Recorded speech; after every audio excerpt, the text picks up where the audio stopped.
Hello students, welcome है आपका ACS maths class में। मैं सर श्वेता अग्रवाल, आपकी मैथ्स टीचर। और आज हम जिस टॉपिक के बारे में डिस्कशन करने आए हैं वो है क्लास 10th के एक्सरसाइज नंबर 1.3 का क्वेश्चन नंबर 3। और हम अपने पुराने क्वेश्चंस को, पुरानी एक्सरसाइज को अपनी पुरानी वीडियोस में कंप्लीट कर चुके हैं, जो आप मेरे चैनल पर जाकर देख सकते हैं। और साथ ही साथ चैनल को सब्सक्राइब करना भी ना भूलें। चलिए स्टार्ट करते हैं क्वेश्चन नंबर 3 को। क्वेश्चन नंबर 3 में prove that the following are irrationals. कुछ हमें दिए हैं 1, 2 एंड थर्ड कंडीशन, उन्हें प्रूव करना है कि इरेशनल है। बट अभी हम पहले फर्स्ट लेते हैं। फर्स्ट में बोला है 1/√2 को हमें प्रूव करना है कि इरेशनल है। बट हमें एक बात ये भी पता है, इस टाइप के जो क्वेश्चंस होते हैं कंट्रोवर्सी के थ्रू हम इन्हें प्रूव करते हैं। तो हम यहाँ पर क्या कर लेंगे, let us assume.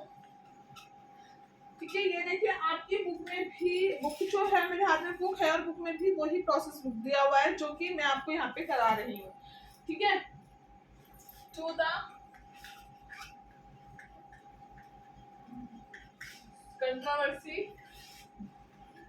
Late us assume controversy that 1/√2, हम उल्टा लेकर चलेंगे, हम क्या लेंगे अपोजिट। 1/√2 इज रेशनल, हम अपोजिट लेंगे। उन्होंने कहा है प्रूव करना है इरेशनल, हमने दिया ये रेशनल है।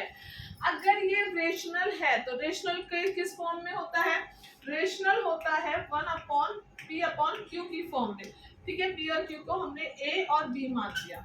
ठीक है, और a और b कैसे होते हैं, इसमें a और b आर को प्राइम। अब को प्राइम कौन से होते हैं वो मैं वैसे बता चुकी हूँ, मैं फिर बता देती हूँ। जिनके बीच में कोई भी कॉमन फैक्टर नहीं होता, ओनली 1 के अलावा। ठीक है, अब अगर मैं इसकी क्रॉस मल्टीप्लाई कर दूं तो यहाँ पे क्या होगा, यहाँ हो जाएगा, ये इधर चला जाएगा और ये इसके साथ मल्टीप्लाई में चला गया √2a। ठीक है, अब क्या करेंगे, इस a को मैं इसके नीचे ले आती हूँ, b/a is equal to √2।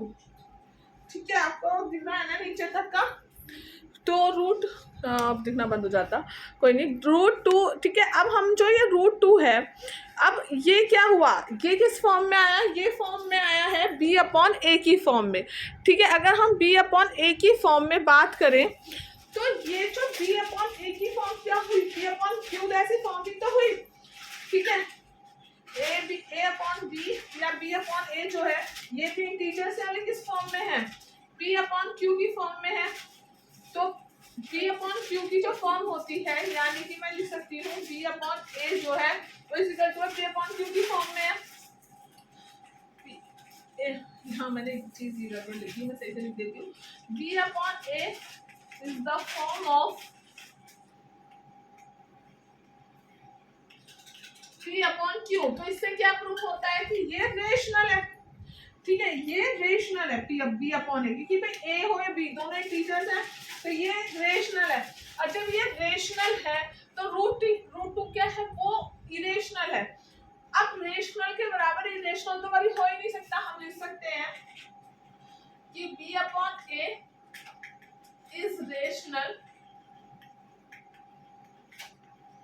But हमें पता है क्योंकि हमने थ्योरम में प्रूफ कर चुके हैं पीछे कि बट √2 इज इरेशनल। लेकिन √2 क्या होगा, वो इरेशनल होगा। और हमें ये बात पता है कहीं ना कहीं कि अगर रेशनल जो है कभी भी रेशनल के बराबर नहीं हो सकता, तो जो हमारा ये एज्यूमशन है, तो हमारा जो ये एज्यूमशन है, हमारा एज्यूमशन क्या हो गया, इज रॉन्ग। तो यानी जो हमारी कंट्रोवर्सी है वो क्या हो गई, कंट्रडिक्शन, जो हमारा कंट्रोडिक्शन है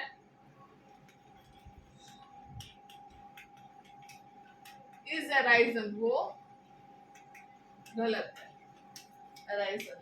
ठीक है, सो मैं इसको थोड़ा सा यहाँ ऊपर से रब कर देती हूँ। तो मैं एक बार डस्टर ले आती हूँ। ठीक है, तो फिर हम यहाँ ऊपर इतना लिख सकते हैं कि जो हमने अज्यूम किया था वो गलत है। तो √2 क्या हो गया, 1/√2 इज इरेशनल। हम लिख देंगे ये इरेशनल है। ओके, क्योंकि हमारा जो assumption था वो रॉन्ग हो गया है, इस वजह से हम लिख सकते हैं कि ये जो है ये इरेशनल हो गया। आप एक बार इसे देख लीजिए, फिर हम उसका सेकेंड पार्ट को शुरू कर देते हैं। चलिए तो स्टार्ट करते हैं इसके सेकंड पार्ट को। सेकंड पार्ट में क्या है, 7√5। यहाँ भी इसे प्रूव करना है कि इरेशनल है। हम उल्टा ले लेंगे, सर मैं ये हम ले लेंगे, let us assume to the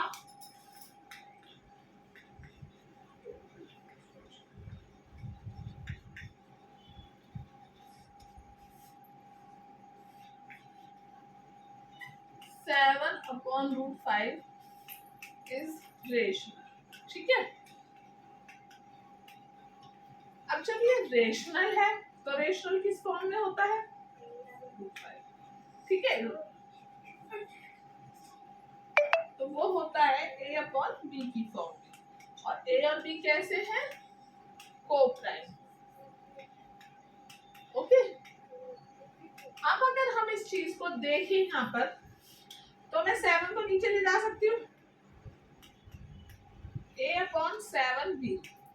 ठीक है, और a क्या है, एक इंटीजर है, b क्या है, एक इंटीजर, और 7 क्या है, एक इंटीजर है। तो ये पूरा एक इंटीजर है, तो यानी p अपॉन q की फॉर्म में है। तो हम यहाँ पे फिर से एक चीज लिख सकते हैं ना, मैं थोड़ी सा तो हम लिख सकते हैं कि जो a अपॉन, मैं इस तरह भी लिख सकती हूँ यहाँ पर कि a b और जो 7 है, ठीक है 7 है, वो सब क्या है, आप इंटीजर, वो इंटीजर है।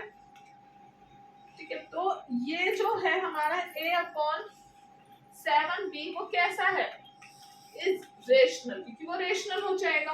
और देखो ये हमने पीछे क्वेश्चन नंबर 1 में भी प्रूव किया था, और हमें पता भी है रूट 5 जो है वो इरेशनल है। तो हमारा जो ये है, क्या ये हमारा रेशनल होगा, नहीं होगा। तो यानी मतलब रेशनल और इरेशनल है, तो पर वो बोल रहे अगर ये रेशनल है तो रूट 5 भी रेशनल होना चाहिए, जो कि नहीं है।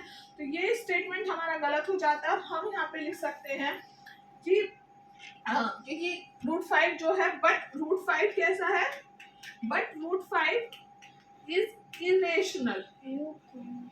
ठीक है, इरेशनल है। और जब ये इरेशनल है, रूट 5 इरेशनल है, फिर से सुनना ध्यान से, जब रूट 5 इरेशनल हुआ तो हम लिख सकते हैं कि जो हमारा एजम्पशन था, या हमारी जो अगर जो हमने कंट्रोवर्सी डाली थी, हमारा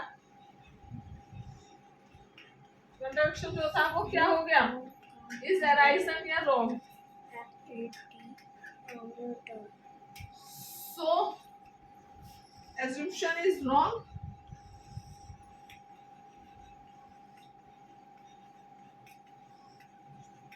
और क्या हुआ हमारा, पहले कोई इसकी गलत हो तो देख लेना। ठीक है, तो इससे हमें क्या पता चलता है कि जो हमने ये लेकर चले थे कि 7√5 इज रेशनल, वो रॉन्ग हो गया, और 7/√5 कैसे प्रूफ हो गया, सो इज इरेशनल। अब इसका इरेशनल, ठीक है, ये प्रूफ होकर आ गया। अभी इसका थर्ड पार्ट रहता है हमारा, सेकंड भी कंप्लीट हो चुका है। आप एक बार नोट कर लीजिए, कोई मिस्टेक हो तो मुझसे पूछ लीजिएगा, कहीं भी कुछ भी समझ में ना आए तो। चलिए तो स्टार्ट करते हैं इसके थर्ड पार्ट को, क्वेश्चन नंबर थर्ड के थर्ड पार्ट को, जहाँ पे हमसे बोला था कि बोला है 6 + √2 को हमें प्रूव करना है कि रेशनल है। सेम ऐसे ही हम इसको भी लेट अस एज्यूम कर लेंगे पूरा कंट्रोवर्सी दैट कि 6 + √, इस तरीके से ही होता है, इज इरेशनल। हमने जो हमें प्रूव करना है उसका अपोजिट हमने अज्यूम कर लिया कि ये रेशनल है। अब हमें अपनी इस बात को गलत साबित करना है कि रेशनल नहीं है, इससे ये रेशनल प्रूव हो जाएगा। तो जब ये रेशनल है 6 + √2, तो ये किसके बराबर होगा, a अपॉन b के। और a और b कैसे हैं, वैसे तो मैंने 80% लिखा छोड़ दिया था जिससे कि आपका टाइम बचे, और आपको तो बार बार लिखना है।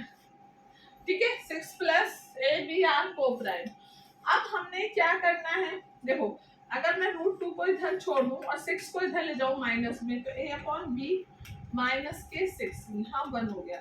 तो यहाँ एलसीएम कैसा आ गया, b। a माइनस 6b, ठीक है, √2।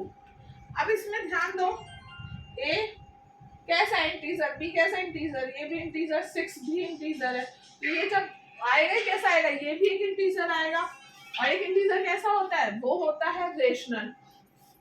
यानी कि हम लिख सकते हैं अगर a b आर इंटीजर, तो ये किस फॉर्म हो गई, टाइप से p अपॉन q फॉर्म हो गई, तो ये लिख सकते हैं a minus 6b upon b is rational. तो वो कैसा हुआ, रेशनल हुआ, ठीक है। लेकिन अब ये रेशनल है, तो रेशनल के सामने तो रेशनल होना चाहिए, बट √2 तो रेशनल नहीं होता, ये कैसा होता है, ये इरेशनल होता है। तो हम लिख सकते हैं बट √2 इज कैसा होता है, इरेशनल, इरेशनल। तो जो हमारा कंट्रडिक्शन था, जो हमने सोचा था कंट्रडिक्ट, वो हमारा क्या हो गया, इस अराइजन रॉन्ग हो गया। तो हमारा एजुप्शन अगर हमारा रॉन्ग हो गया, क्योंकि यहाँ तो क्या है, अगर ये रेशनल है तो रेशनल के बराबर में रेशनल ही तो आएगा इक्वल में, इरेशनल तो नहीं आ सकता ना। तो ये अगर रेशनल के बराबर में इरेशनल आ रहा है, तो यानी ये सिचुएशन तो बन ही नहीं सकती, तो जो हमने एज्यूम करा है वो हो ही नहीं सकता। तो हम लिख सकते हैं कि 6 प्लस √2 इज इरेशनल। क्या हुआ, इज इरेशनल। ओके, आपको आई होप सो समझ में आया होगा, और जल्दी से आप इसके तीनों पार्ट्स को कर लीजिए। यहीं पे हमारी एक्सरसाइज 1.3 फिनिश होती है। अब हम मिलेंगे नई वीडियो में नई एक्सरसाइज नंबर 1.4 के साथ। Thank you.